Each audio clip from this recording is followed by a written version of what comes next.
43-05294, State of Maine versus Bryce Cantrell. The parties identify themselves for the record. My name is Paige Michaud.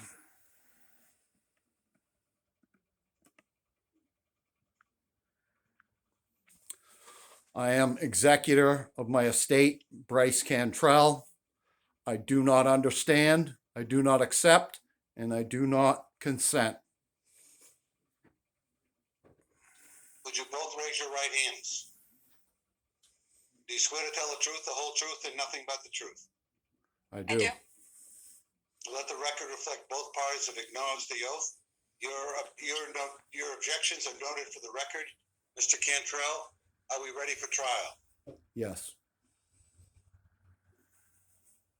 Officer? I'm ready. Okay. The officer will go first. Mr. Cantrell, you'll have an opportunity to question her when she's done. After that, you'll have an opportunity to present your own side of this case. She similarly will be able to question you. I'll take any additional evidence that's necessary and then make a decision.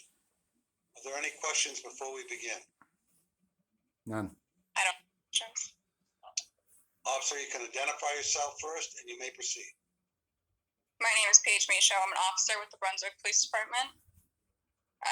On October 25th, at approximately 12:30 or 12:27 in the morning exactly, I was sitting on Main Street in the area of TD Bank. I observed a gray Chevy pickup bearing registration plates 9940 X-Ray Boy traveling on Main Street. The vehicle had a defective driver's side headlight. I initiated a motor vehicle stop in the area of Main Street and Camden National Bank. I was familiar with the registered owner as Bryce Cantrell, but regardless, I requested Mr. Cantrell's license, registration, and proof of liability insurance. Mr. Cantrell, before providing it, asked why I stopped him. I informed him it was for a defective headlight. He responded by saying, "That's a minor traffic infraction. I don't wish to participate in your racketeering." I requested the requested information again and told him I wasn't going to ask him again. He then provided me his license, which identified him as Bryce Cantrell, the registered owner, also the man with us in the Zoom room today. After he provided his information, he said he wished to be on his way. I told him he was not free to leave. I returned to my vehicle.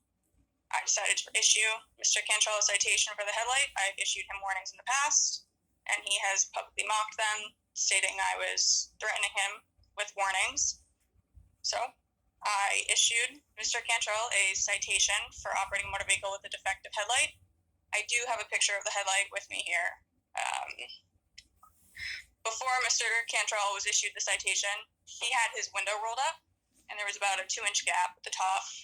I directed Mr. Cantrell to roll his window down, as I was going to need a signature on the citation. Mr. Cantrell said no, and then I informed him that his failure to sign a VSAC was punishable by arrest. It's Class C misdemeanor. He then told me again that he didn't wish to participate in my racketeering. He did sign the citation after it was explained to him, and he was on his way. I do have a picture of the headlight here. Like to see it? That light on the side is the orange light, but the two bulbs on right here are not working. I'm sorry. So these two are the orange guard lights, and then these the two two right lit ones are the orange, and the two in the center. On the other side is the white side, the white lights. Correct. Okay. Mr. Cantrell, do you have any questions of this witness? Yes, I do. So she forced me to sign the ticket under duress, threatening me with violent arrest, smashing my window out. This is under duress. This is ridiculous. It should be dismissed immediately. I filed civilian NOAA 223 CV 00283 NT in federal court, and she had a backup officer who was a defendant. She conspired with him to write me this huge ticket when they should have just gave me a warning. to correct my headlight, which I did first thing in the morning. She wouldn't let me get out of the truck and fix the headlight immediately on scene, as I had a replacement bulb with me. Mr. Cantrell,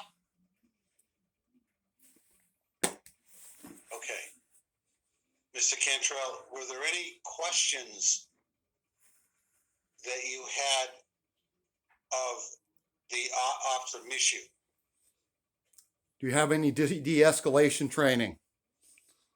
Threatening people with arrest is a criminal act.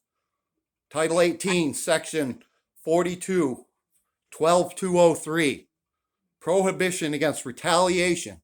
I filed a civil lawsuit in federal court against this department, and this is retaliation when it should have just been a warning: fix your headlight. Okay. This is not reasonable. This is not reasonable in any way, shape, or form. Okay. Officer,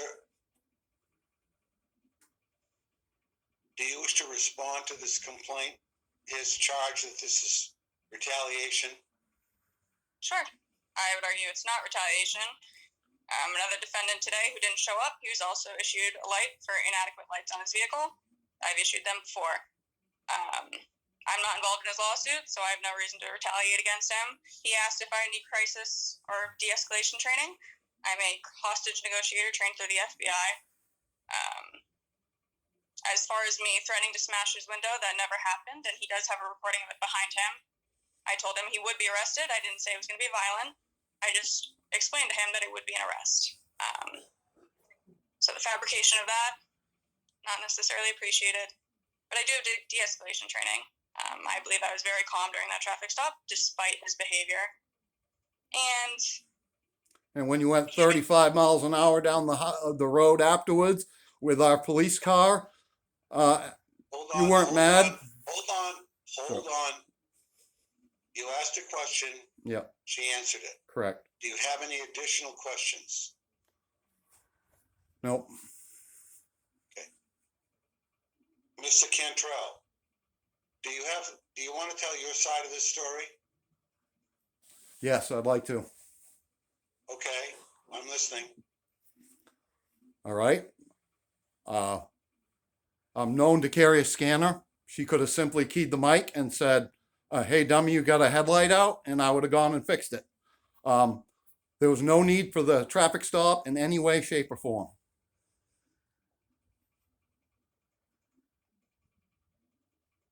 Okay. Yep. Besides that, this is a ticket in commerce, and Paige signed it first, so it's her responsibility. I'm just the co-signer. Okay.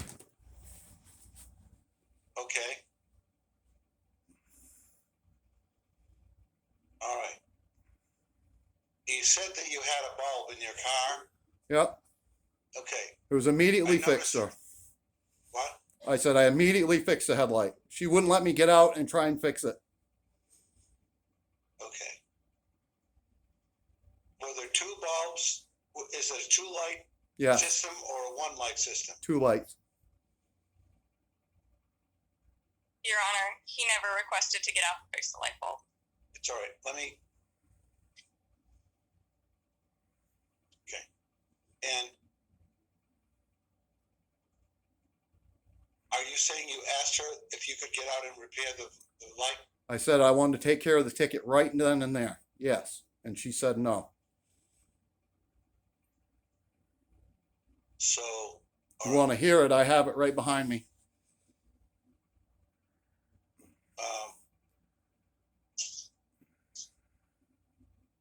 Well, it actually is not, it's relevant on any potential punishment, but as to whether or not the light was defective when the vehicle was on the road, it's not relevant. Right. Is there anything else you'd like to say? No, there isn't. Cantrell? That's it. Thank you. Thank you. You said you got when was the headlight repaired? About 5 minutes later. You did it on the highway? No, I did at home.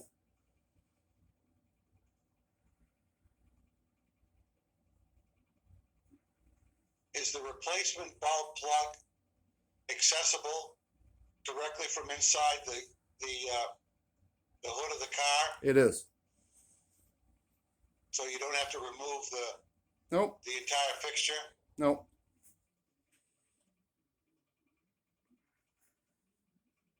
Okay.